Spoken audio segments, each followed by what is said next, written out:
ગાંજો જપ્ત કરાયો. દિવાળીમાં ફટાકડા તરીકે વપરાતી પીવીએસ કાર્બાઇડ ગનનો જથ્થો ઝડપાયો. ભાવનગરના એસઓજીએ આરોપી પાસેથી 71 પીવીસી કાર્બાઇડ ગન ઝડપી પાડી. મહારાષ્ટ્રનો સાલિક બેલદાર 150 રૂપિયામાં વેચતો હતો ગન. સુરતના કીમમાં છોટા હાથી ટેમ્પોના કાચ તોડી રોકડ રકમની ઉઠાંતરી. ડ્રાઈવર કેબિનનો કાચ તોડી રોકડ રકમની બેગની ઉઠાંતરી કરી. દિવસ દરમિયાન નમકીનની ઉઘરાણી કરતા ટેમ્પામાંથી ચીલ ઝડપ થઈ. પાકિસ્તાનના હવાઈ હુમલામાં 3 અફઘાન ક્રિકેટરોના મોત પછી ત્રિનેશનલ T20 સિરીઝ નહીં રમે અફઘાનિસ્તાન. નવેમ્બરમાં રાવલપિંડી લાહોરમાં યોજાનાર પાકિસ્તાન શ્રીલંકા સાથેની ત્રિનેશનલ T20 સિરીઝ ન રમવાનો નિર્ણય. પાકિસ્તાને પક્તિકા પ્રાંતના ઉરગુન જિલ્લામાં કર્યો હતો હવાઈ હુમલો. પાકિસ્તાનના હવાઈ હુમલામાં કબીર સિબકતુલ્લાહ હારૂન સહિત 8ના મોત અને 7 ઘાયલ. એસીબીએ નવેમ્બરની પાકિસ્તાન શ્રીલંકા T20 સિરીઝમાંથી નામ પાછું ખેંચી 3 ક્રિકેટરને આપી શ્રદ્ધાંજલિ. ક્રિકેટરોના મોતથી ખેલ જગતને નુકસાન. ડેપ્યુટી સીએમ હર્ષ સંઘવી નમન કરીને નવી ઓફિસમાં પ્રવેશ્યા. પદભાર સંભાળ્યા બાદ ડેપ્યુટી સીએમ હર્ષ સંઘવીનું નિવેદન: આ કાર્યાલય થકી દરેક નાગરિકને સેવા મળે તે માટે હંમેશા પ્રયત્નશીલ રહીશ. પૂર્વ મંત્રીઓ સાથે સંકલન કરી તેમના વિભાગનું માર્ગદર્શન લઈને કરીશું અલગ અલગ બેઠકો. રાજ્યકક્ષાના મંત્રી તરીકે કૌશિક વેકરિયાએ સંભાળ્યો ચાર્જ. કૌશિક વેકરિયાની ન્યૂઝ 18 સાથે વાતચીત. કહ્યું, મળેલી જવાબદારીને સારી રીતે નિભાવીશું. પડકારો ગમે તે હોય, સેવા એ અમારી પ્રાથમિકતા. કૃષિ મંત્રી તરીકે જીતુ વાઘાણીએ સંભાળ્યો ચાર્જ. કહ્યું, કૃષિ સહકારિતા પશુપાલન જેવી મહત્વની જવાબદારી મળી. પ્રાકૃતિક ખેતી તરફ વધુ ધ્યાન કરીશું કેન્દ્રિત. પ્રદ્યુમન વાજાએ કેબિનેટ મંત્રી તરીકે સંભાળ્યો ચાર્જ. મંત્રીએ ચેમ્બરમાં પૂજા અર્ચના કર્યા બાદ ચાર્જ લીધો. કહ્યું, પક્ષે સોંપેલી જવાબદારી પર ખરા ઉતરીશું. અનેક પડકારો કેમ ન હોય, પરંતુ પક્ષને મજબૂત બનાવવા કરીશું પ્રયાસ. નવનિયુક્ત મંત્રી પ્રવીણ માળીએ શક્તિપીઠ અંબાજી પહોંચી મા અંબાના કર્યા દર્શન. કાર્યકરોએ ફુલહાર અને નોટબુક આપીને કર્યું અભિવાદન. માળી સમાજે પ્રવીણ માળીની ગોળથી ભારોભાર જોખીને તુલા કરી. રાજ્યમાં રોડ ઇન્ફ્રાસ્ટ્રક્ચર નેટવર્કને વધુ સુવિધાયુક્ત બનાવવા સરકારે 7,737 કરોડ ફાળવ્યા. 5,574 કરોડ રૂપિયાના ખર્ચે 809 કિલોમીટર લંબાઈના 9 ગરવી ગુજરાત હાઈસ્પીડ કોરિડોરનું કરાશે નિર્માણ. નવા હાઈસ્પીડ કોરિડોરથી પરિવહન બનશે વધુ ઝડપી. અરવલ્લીના મોડાસા એપીએમસીનું પરિણામ જાહેર. ખેડૂત હિત રક્ષક પેનલનો થયો વિજય. ખેડૂત વિભાગના ભાજપ પ્રેરિત પેનલના તમામ 10 ઉમેદવારોની જીત. ચૂંટણીમાં કુલ 26 ઉમેદવારો હતા મેદાનમાં. ધનતેરસના દિવસે મોટા પાયે વાહનોનું વેચાણ. અમદાવાદમાંથી 8 થી 10 હજાર ટુ વ્હીલર અને 3 થી 4 હજાર જેટલી ફોર વ્હીલરની ડિલિવરી. રાજ્યભરમાં 50,000 ટુ વ્હીલર અને 25,000 ફોર વ્હીલર વાહનોની ડિલિવરી. ધનતેરસ પર અમદાવાદના મંદિરમાં મહાલક્ષ્મીની કરાઈ વિશેષ પૂજા. 45 લક્ષ્મી યંત્રની પૂજા કરવામાં આવી. 15 દિવસ સુધી પૂજા કર્યા બાદ લોકોને પ્રસાદી રૂપે અપાયા લક્ષ્મી યંત્ર. જૂનાગઢ શહેરમાં આવેલા પ્રાચીન મહાલક્ષ્મી માતાજીના મંદિરમાં કરાઈ વિશેષ પૂજા. 475 વર્ષ જૂના મંદિરમાં ચાંદીથી મઢેલી છે માતાજીની મૂર્તિ. મંદિરમાં બાળ સ્વરૂપે બિરાજે છે માતાજી. વહેલી સવારથી મોટી સંખ્યામાં ભક્તો દર્શને ઉમટ્યા. ધનતેરસ નિમિત્તે જામનગરમાં ભગવાન ધન્વંતરીનું પૂજન કરાયું. ગુલાબ કુંવરબા ઓડિટોરિયમ ખાતે ભગવાન ધન્વંતરીની પ્રતિમાનું પૂજન અર્ચન કરાયું. કચ્છની સરહદ પર ફરજ બજાવતા બીએસએફના જવાનો સાથે દિવાળીની ઉજવણી. પૂર્વ કચ્છ જિલ્લા પોલીસ વડાએ સરહદે કરી ઉજવણી. કુડા અને બેલા બીપીઓ ખાતે મીઠાઈ અર્પણ કરી પાઠવી શુભેચ્છા. બાસર પોલીસ સ્ટેશનમાં કર્મચારીઓને મીઠાઈ આપી. ધનતેરસના પાવન પર્વની પીએમ મોદીએ દેશવાસીઓને પાઠવી શુભકામના. પીએમ મોદીએ ટ્વીટ કરીને શુભકામનાઓ આપી. લખ્યું કે દેશભરમાં રહેતા મારા પરિવારના બધા સભ્યોને ધનતેરસની ખૂબ ખૂબ શુભેચ્છાઓ. ભગવાન ધન્વંતરી દરેક પર પોતાના પુષ્કળ આશીર્વાદ વરસાવે.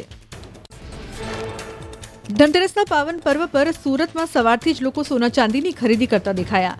સોનું મોંઘું હોવા છતાં ધનતેરસનું મુહૂર્ત સાચવવા થોડું પણ સોનું ખરીદશે. લોકોએ શુભ મુહૂર્તમાં કરી સોનાની ખરીદી. ધનતેરસના દિવસે સોના ચાંદીના ભાવમાં કડાકો. એડવાન્સ બુકિંગ કરાવનારને નુકસાન. ભાવ ઘટતા ધનતેરસે ખરીદી કરનારને ફાયદો. 10 ગ્રામ સોનાનો ભાવ 1,30,000 અને 1 કિલો ચાંદીનો ભાવ 1,66,000 પર પહોંચ્યો. રાજકોટમાં દિવાળી કાર્નિવલની ઉજવણી. રેસકોર્સ ગ્રાઉન્ડ ખાતે રંગોળી સ્પર્ધા યોજાઈ. સ્પર્ધકોએ 500 કરતાં પણ વધુ અવનવી રંગોળી તૈયાર કરી. પીએમ મોદી સ્વર્ગસ્થ વિજય રૂપાણી પ્લેન ક્રેશમાં મૃતકોને શ્રદ્ધાંજલિ આપતી રંગોળી બનાવાઈ. સુપ્રસિદ્ધ યાત્રાધામ ચોટીલા ખાતે દિવાળી પર્વને લઈને આરતી અને દર્શનના સમયમાં ફેરફાર. દિવાળીથી લાભ પાંચમ સુધી ચોટીલા ડુંગરના દ્વાર સવારે 3 કલાકે ખુલશે. મંગળા આરતી સવારે 4, સંધ્યા આરતી રાબેતા મુજબ સૂર્યાસ્ત સમયે કરવામાં આવશે. કાગવડ ખોડલધામ મંદિર રોશનીથી ઝળહળી ઉઠ્યું. દિવાળીને લઈને મંદિર રંગબેરંગી લાઇટથી ઝળહળી ઉઠ્યું. ખોડલધામ મંદિરના અદ્ભુત લાઇટના શણગારનો ડ્રોનનો વિડીયો સામે આવ્યો. દિવાળીના તહેવારને લઈ અંબાજી મંદિરને રોશનીથી શણગારાયું. કારતક સુદ એકમથી લાભ પાંચમ સુધી દર્શન આરતીના સમયમાં ફેરફાર. બેસતા વર્ષના દિવસે નિજ મંદિરમાં 56 ભોગનો અન્નકૂટ સહિત વિશેષ આરતીનું આયોજન. દિવાળીના દિવસે અમદાવાદ મેટ્રોના સમયમાં કરાયો ઘટાડો. 20 ઓક્ટોબરે સવારે 6:20 થી સાંજે 7:10 સુધી મેટ્રો ચાલુ રહેશે. જાહેરમાં ફટાકડા ફોડતા અગમચેતીના ભાગરૂપે સમયમાં ઘટાડો. સુરત પોલીસે યોજ્યો 13 તુજકો અર્પણ કાર્યક્રમ. 1.78 કરોડનો મુદ્દામાલ મૂળ માલિકોને પરત કરાયો. તહેવાર ટાણે મૂળ માલિકોના ચહેરા પર ખુશી લાવવાનો શહેર પોલીસનો પ્રયાસ. દિવાળીને લઈ સુરત પોલીસનું જાગૃતિ અભિયાન. બેંક અને એટીએમ બહાર પોસ્ટર લગાવી જાગૃતિ અભિયાન શરૂ કરાયું. બેંક અને એટીએમમાંથી રોકડની હેરફેર કરવા બાબતે તકેદારી રાખવા અપીલ. કેવી સાવચેતી રાખવી તે અંગે અપાયું માર્ગદર્શન. દિવાળીના તહેવારને લઈ બદ્રી વિશાલા ધામમાં ફૂલોનો શણગાર. 10-12 ક્વિન્ટલ ફૂલોથી મંદિરને કરવામાં આવી રહ્યો છે શણગાર. હજારો શ્રદ્ધાળુઓ બદ્રીનાથમાં દિવાળીના પર્વની ઉજવણી કરવા પહોંચ્યા. અયોધ્યામાં રામ જન્મભૂમિ મુખ દ્વાર પર દીપોત્સવ માટે ફૂલ અને લાઇટિંગનો શણગાર. 28 લાખ ઇકો ફ્રેન્ડલી દીવા પ્રગટાવાશે. મુખ્યમંત્રી યોગી આદિત્યનાથના માર્ગદર્શનમાં દિવાળીની ઇકો ફ્રેન્ડલી ઉજવણી. પ્રયાગરાજમાં ગરીબ બાળકો હાથથી બનાવેલા દીવા મીણબત્તી વેચી મેળવે છે શિક્ષણ. આ બાળકોની વહારે આવ્યા અલ્હાબાદ સેન્ટ્રલ યુનિવર્સિટીના વિદ્યાર્થીઓ. આવા બાળકો માટે મફત શિક્ષણની કરી વ્યવસ્થા. વારાણસી જેલની મહિલા કેદીઓએ અયોધ્યાના દીપોત્સવ માટે હાથથી દીવા બનાવ્યા. એનજીઓની મદદથી જેલ અધિકારીઓએ મહિલાઓની ઈચ્છા પૂરી કરી. વારાણસી જેલમાં કેદ મહિલાઓએ બનાવેલા દીવા સરયુ ઘાટ પર દીપોત્સવમાં ઝગમગશે. વારાણસીમાં દિવાળીની ઉજવણીમાં હાથથી બનાવેલી મૂર્તિઓની વધી માંગ. ગંગા કિનારાના માટી અને નાજુક વાયરથી બનેલી લક્ષ્મીજી અને ગણેશજીની મૂર્તિઓ બની આકર્ષણનું કેન્દ્ર. રોજગારી વધતા સ્થાનિક કારીગરોમાં ખુશી.